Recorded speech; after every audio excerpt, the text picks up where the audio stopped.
राणे साहेबांच्या प्रेमापोटी आणि या प्रकल्पाला शुभेच्छा देण्यासाठी आलेले सर्व बांधव भगिनी आणि पत्रकार मित्रांनो, खरं म्हणजे स्वर्गीय तातू सीताराम राणे ट्रस्टच्या माध्यमातून राज्याचे माजी मुख्यमंत्री, केंद्रीय मंत्री आणि खासदार राणे साहेबांच्या संकल्पनेतून ही गोशाळा, गोवर्धन गोशाळा हा प्रकल्प इथं उभा राहिलेला आहे।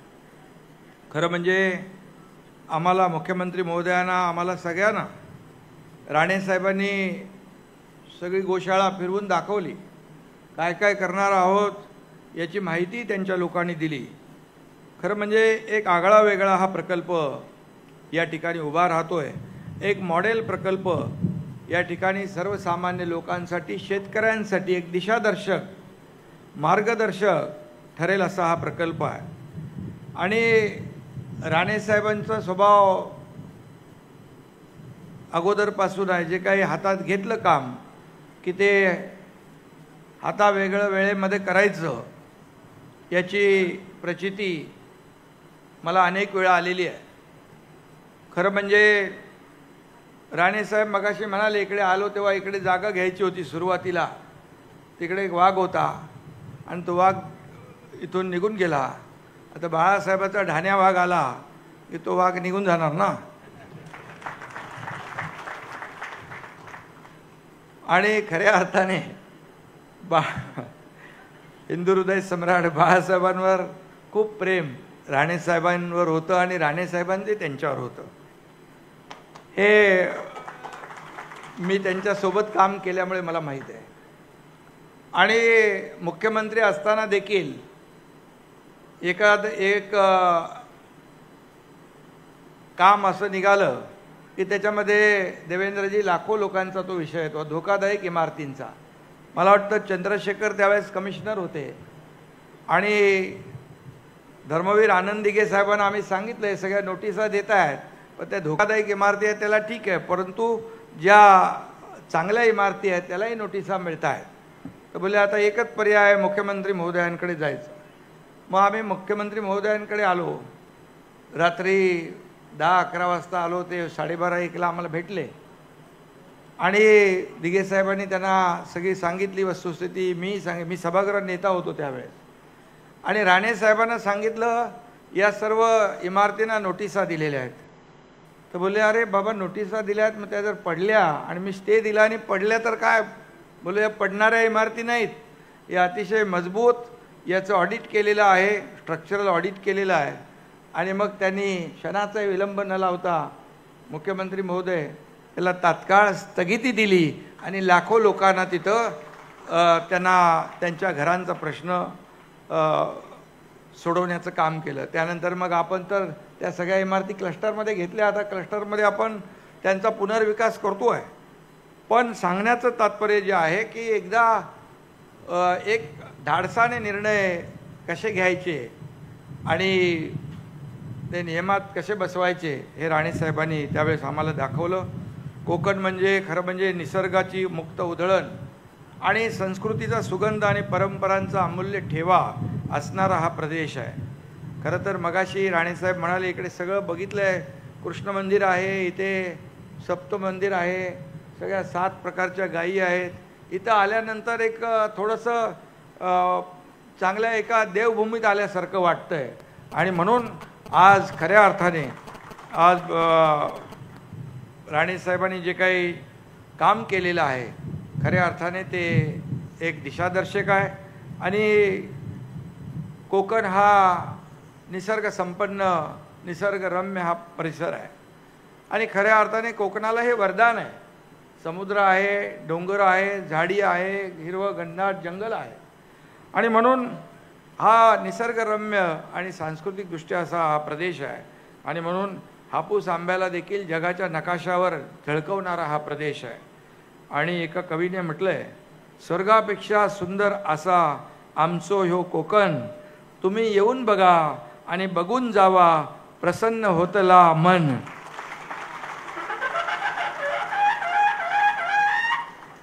अशा सुंदर भूमीत गोमातेच्या रक्षणासाठी आणि संवर्धनासाठी गोशाळा बांधली आहे आणि खऱ्या अर्थाने एक अतिशय पर्यावरण स्नेही आणि पूर्णपणे नॅचरल सगळ्या गोष्टी इथं होतील. आणि म्हणून राणेसाहेब धडाडीचे नेते म्हणून त्यांचं काम आहे, कोकणासाठी देखील त्यांचं जे योगदान आहे हे कोणी विसरू शकणार नाही.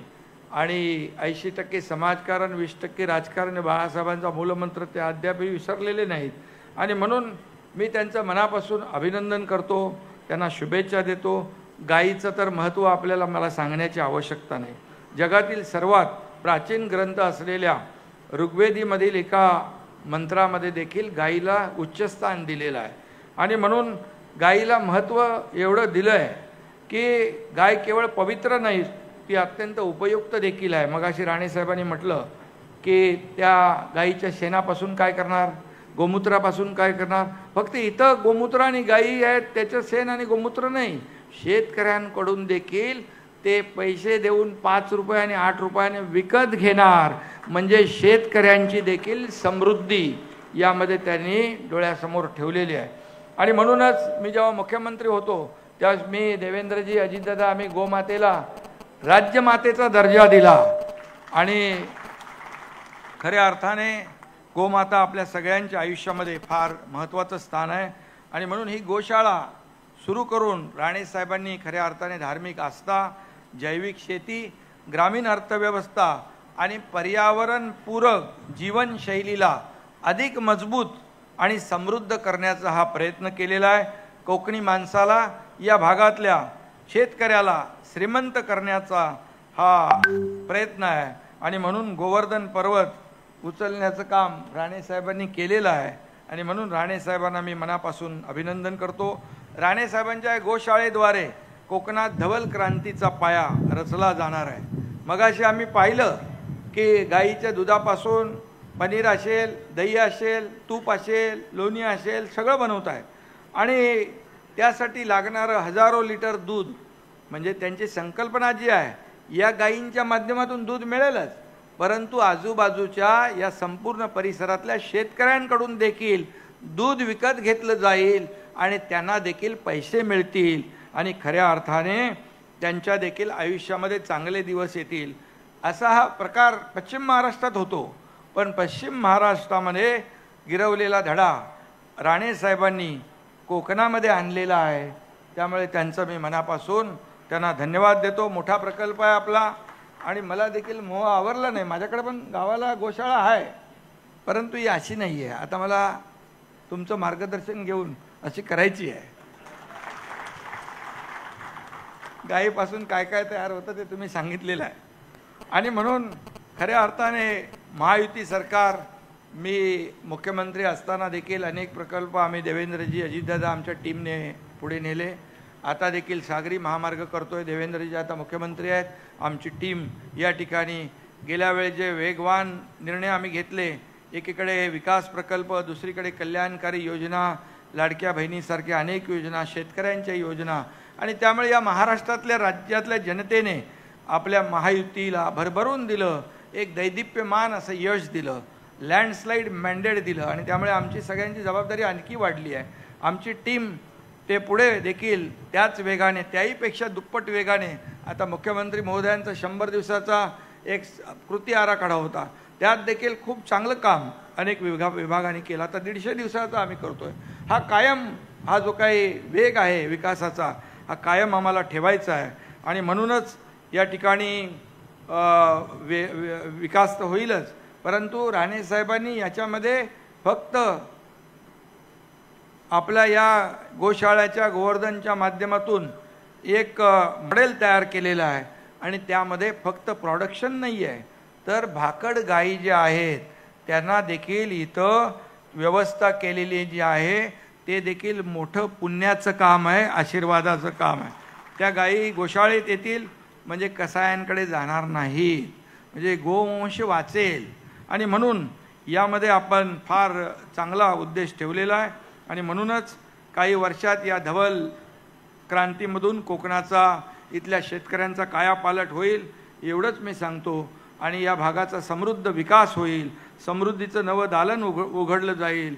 आणि म्हणूनच एक चांगला मॉडेल आपण स्वतः, मी मगाशी मला नितेश म्हणाला, निलेश पण म्हणाला की हे सगळं जे तुम्ही केलं याच्यामध्ये प्रत्येक वास्तू, प्रत्येक इथला प्रकल्पातला प्रत्येक कोपरा न कोपरा आपल्या डोळ्याखालून आपण घातला आणि आपण मार्गदर्शन करून ही सगळी टीम एकत्र आणली आणि हे एवढं मोठं सगळं उभं राहिलेलं आहे.